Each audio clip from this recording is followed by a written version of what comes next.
ویسے تو آکسفورڈ میں 100 سے زائد لائبریری ہیں، لیکن سب سے مشہور بوڈلیان ہے۔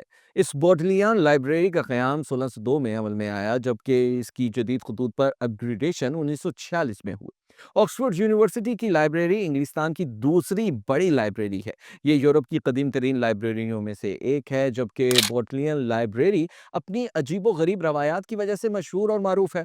خاص طور پر بوڈلیان لائبریری میں داخل ہونے کے قواعد اسے منفرد بناتے ہیں۔ اس لائبریری میں آنے والوں کے لیے سینکڑوں برس قبل ایک اعلامیہ ترتیب دیا گیا تھا، جس سے مکمل اتفاق کرنے والوں کو ہی لائبریری میں داخل ہونے کی اجازت دی جاتی ہے۔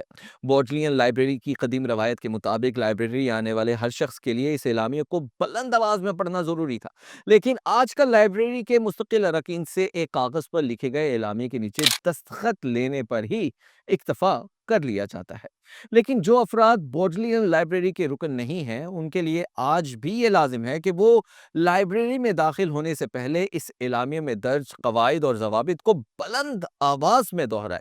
آکسفورڈ یونیورسٹی نے اس اعلامیہ کو 100 سے زائد زبانوں میں ترجمہ کیا ہوا ہے، تاکہ بوڈلین لائبریری میں آنے والا شخص بخوبی جان سکے کہ اسے پڑھے گئے اعلامیہ کے کس کس وعدے پر عمل پیرا ہونا ہوگا۔ بوڈلین لائبریری کے اعلامیہ میں کچھ شرائط یہ ہیں کہ وہ کسی کتاب کو نقصان نہیں پہنچائیں گے، نہ کسی کتاب کو چوری کریں گے، نہ ہی کسی کتاب کو اس کی پرانی جگہ سے اٹھا کر نئی جگہ پر رکھیں گے۔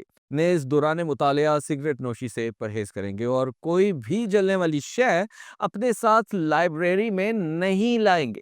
اہم بات یہ ہے کہ بوڈلین لائبریری کی انتظامیہ کسی بھی شرط کی خلاف ورزی پر بوڈلین لائبریری کی رکنیت ہمیشہ کے لیے منسوخ کر دیتی۔ آکسفورڈ یونیورسٹی میں قائم میوزیم بہت اہمیت کے حامل ہے۔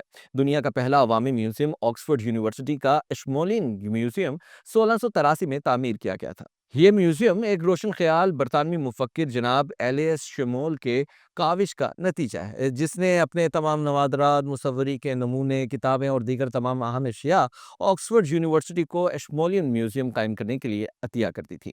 اشمولین کے میوزیم کو دیے گئے عطیات میں انتہائی نادر اور نایاب اور قیمتی ڈائناسور کی پہلی دریافت شدہ سینے کی ہڈی بھی شامل ہے۔ آکسفورڈ یونیورسٹی میں طلباء کم اور ملازمین زیادہ ہیں۔ سال 2020 کے دستیاب اعداد و شمار کے مطابق آکسفورڈ شائر میں 30,000 سے زائد ملازمین کی ہمہ وقت ضرورت رہتی ہے، جبکہ آکسفورڈ یونیورسٹی میں زیر تعلیم کل طلباء کی تعداد کم و بیش 24,000 تک محدود ہوتی ہے۔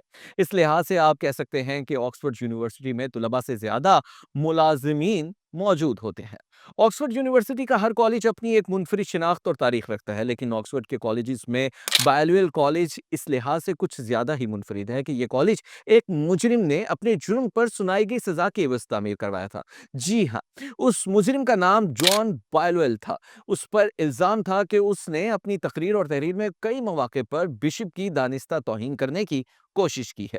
ان الزامات پر جان بائلویل کے خلاف باقاعدہ عدالت میں مقدمہ چلایا گیا۔ جرم ثابت ہونے پر اسے بطور سزا آکسفورڈ میں ایک کالج تعمیر کرنے کو کہا گیا، تاکہ جان بائلویل کے پھیلائے گئے مبینہ فساد نظریات کا ازالہ اس کا تعمیر کردہ کالج طلباء میں علم کی روشنی پھیلا سکے۔ لہٰذا 1263 میں یہ کالج بنا اور آکسفورڈ کا ایک بہترین کالج ثابت ہوا۔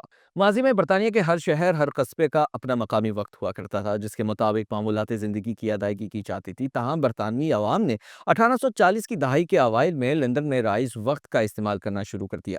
1880 میں حکومت برطانیہ نے فیصلہ کیا کہ ملک بھر کے اوقات کار لندن کے وقت کے مطابق تبدیل کر دیے جائیں گے، لیکن اس حکومتی فیصلے کو آکسفورڈ یونیورسٹی کی انتظامیہ نے تسلیم کرنے سے انکار کر دیا۔ یونیورسٹی انتظامیہ کا موقف تھا کہ چونکہ یہ درسگاہ اپنی روایات کے تحفظ کے معاملے میں حد درجہ حساس ہے، لہٰذا آکسفورڈ یونیورسٹی کو لندن ٹائم کی پیروی سے استثناء دیا جائے۔ آکسفورڈ ٹائم ملک بھر میں رائج لندن ٹائم سے 5 منٹ پیچھے ہے، اور آج بھی آکسفورڈ یونیورسٹی میں طلباء کو درسگاہ کا مرکزی دروازہ بند اور کھلنے کی اطلاع فراہم کرنے کے لیے کرائسٹ چرچ کی گھنٹی آکسفورڈ ٹائم کے عین مطابق ہی بجائی جاتی ہے۔ اس کے علاوہ آکسفورڈ میں موجود تمام کالجز میں بھی لیکچرز اور دیگر تقریبات کے لیے آکسفورڈ ٹائم کے اوقات کار پر بھی عمل کیا جاتا ہے۔ آکسفورڈ یونیورسٹی عجیب و غریب روایات کا ایک ایسا انوکھا مقام ہے جہاں یونیورسٹی کے منتظمین جتنی توجہ معیار تعلیم کو برقرار رکھنے پر دیتے ہیں، اس سے کہیں زیادہ خیال قدیم ترین روایات کی پاسداری کا بھی رکھتے ہیں۔ آکسفورڈ یونیورسٹی دنیا کی ان چند گنی چنی درسگاہوں میں سے ایک ہے جہاں آج بھی مختلف اہم مواقع پر فارمل ڈنرز کا باقاعدگی کے ساتھ اہتمام کیا جاتا ہے، مگر یہ ڈنر اس لحاظ سے منفرد اور انوکھے ہوتے ہیں کہ ان میں شریک ہونے والے طلباء کو کھانے کی میز پر کیا کرنا چاہیے اور کیا نہیں کرنا چاہیے، اس کے بارے میں بہت سخت اصول موجود ہے۔ مثلاً کھانا کھاتے وقت کیا لباس پہننا ہے، کیا گفتگو کرنی ہے، اساتذہ اور طلباء کے لیے ہائی اور لو ٹیبلز وغیرہ، اور ان ڈنرز میں سیاست پر بات نہیں کی جا سکتی۔ انگریزی اور لاطینی زبان کا کوئی لفظ غلط نہیں بولا جا سکتا۔ بہت زیادہ بلند آواز سے قہقہا لگانا بھی ممنوع ہے، اور اپنے ساتھی کے ساتھ بدگوئی یا تحقیر آمیز رویے کا اظہار نہیں کیا جا سکتا۔ اور اگر ایسا ہوا تو آکسفورڈ یونیورسٹی کے ہر کالج کا طلباء کو سزا دینے کا اپنا قاعدہ ہے۔ یہ سزائیں بھی روایتی انداز میں ہوتی ہیں، جیسے کئی بار طلباء کو ان کے اپنے ہی جوتوں میں شراب پینے کی سزا بھی دی گئی ہے، جبکہ کچھ طلباء کو اصول کی خلاف ورزی کی صورت میں دوسروں کے جوتوں میں شراب پینے کی سزا پر بھی عمل کرنا پڑا ہے۔